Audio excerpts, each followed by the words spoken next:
Hello and welcome back to the Wrestling Group. Today we are going to talk about a rumour that is going around. Mercedes Monae apparently has signed with AEW.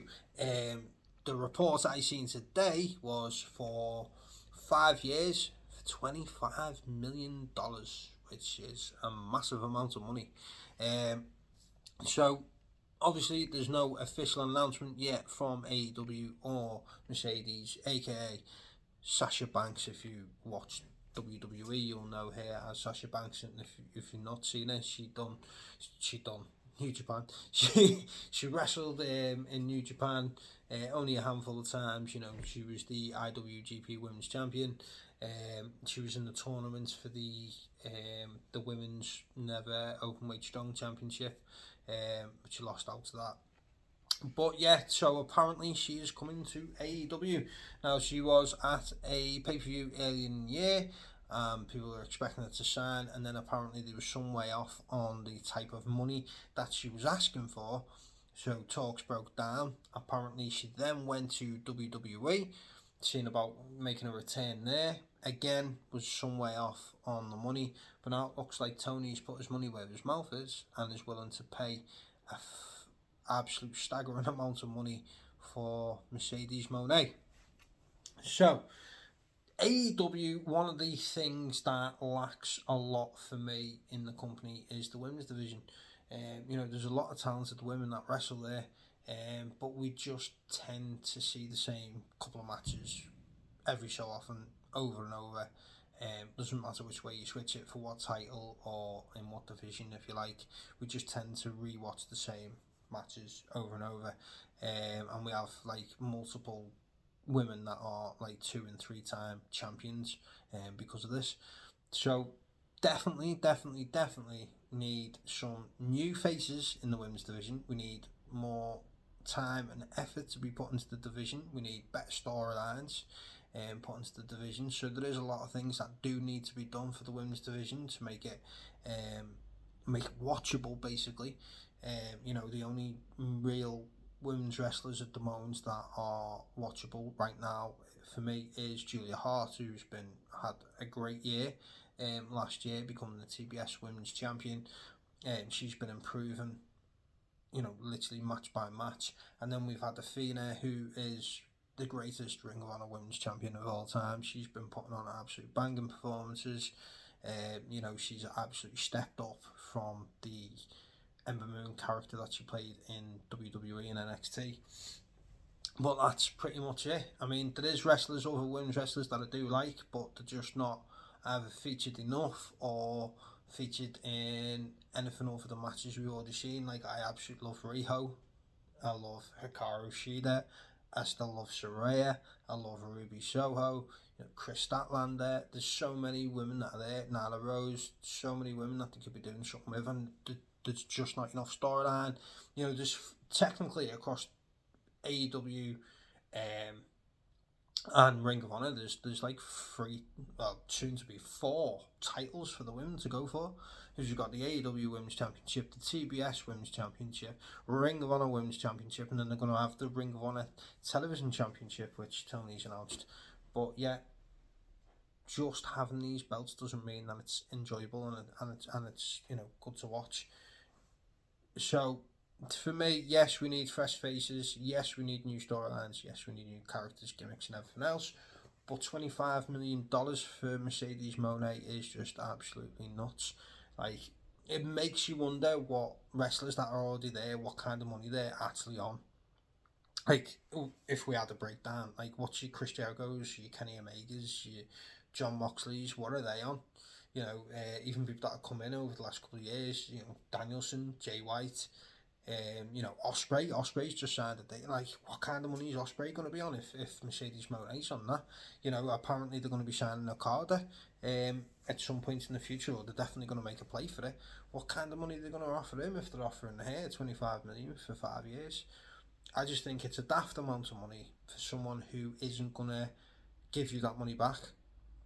She won't sell enough in merchandise, and she won't gain pay-per-view buys enough to cover that amount of money in that period of time. So it's it's a good acquisition in regards to getting more eyes again on the company, that people who obviously like Sasha Banks may well tune in. You know, she has got a massive fandom out there, may well tune in to see her outside of WWE. But again, you've got to be there with the storylines and everything else to keep them then coming back and interested. You know, if she comes in and within, say, the first couple of months, she's the AEW Women's Champion, alright, great, yeah. Where'd you go after that?